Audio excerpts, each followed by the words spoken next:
வணக்கம். 6 வருடங்களுக்கு முன்னால பெண்கள் கத்துன அந்த கூக்குரல் இன்னமும் காதுக்குள்ள அனைத்து மக்கள் மனசுலயுமே காதுலயும் பாத்தீங்கன்னா ஒழிச்சுக்கிட்டே இருக்கு. யாரும் அவ்வளவு சீக்கிரத்துல மறந்துக்க மாட்டோம்.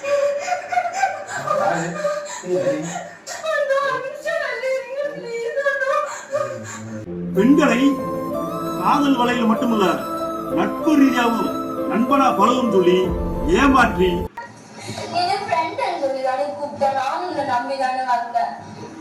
தனது நண்பர்களுடன் சேர்த்து அவர்களது காம பசியை தீர்த்து கொண்ட அந்த பெண்களை அடித்து துன்புறுத்தி அதை வீடியோவில் பதிவு செய்து அவர்களை மிரட்டி ஈவு இரக்கமின்றி கல்லூரி மாணவிகளை துன்புறுத்தி பாலியல் வன்கொடுமை செய்த அந்த 9 இரக்கமற்ற அரக்க குணம் கொண்ட இளைஞர்களுக்கு சாகும் வரை ஆயுள் தண்டனை விதித்து இன்று பாலியல் தொல்லையால் பாதுகாப்பின்றி தவிக்கும் இந்த பாரதத்தில் பெண்களின் பாதுகாப்பை உறுதி செய்யும் வகையில் பெண்கள் அச்சமின்றி கல்லூரிகளுக்கும் அலுவலகங்களுக்கும் சென்று வரும் விதமாக கோவை மகளிர் நீதிமன்றத்தில் தாமதமாக தீர்ப்பு வழங்கினாலும் தரமான தீர்ப்பு வழங்கிய அந்த பெண் நீதிபதி நந்தினி தேவி அவர்கள் நேர்மையான தீர்ப்பை வழங்கியதற்கு மதுரை மாவட்டத்திலிருந்து எங்களது மனமார்ந்த வாழ்த்துக்களையும் நன்றிகளையும் தெரிவித்துக் கொள்கிறோம்.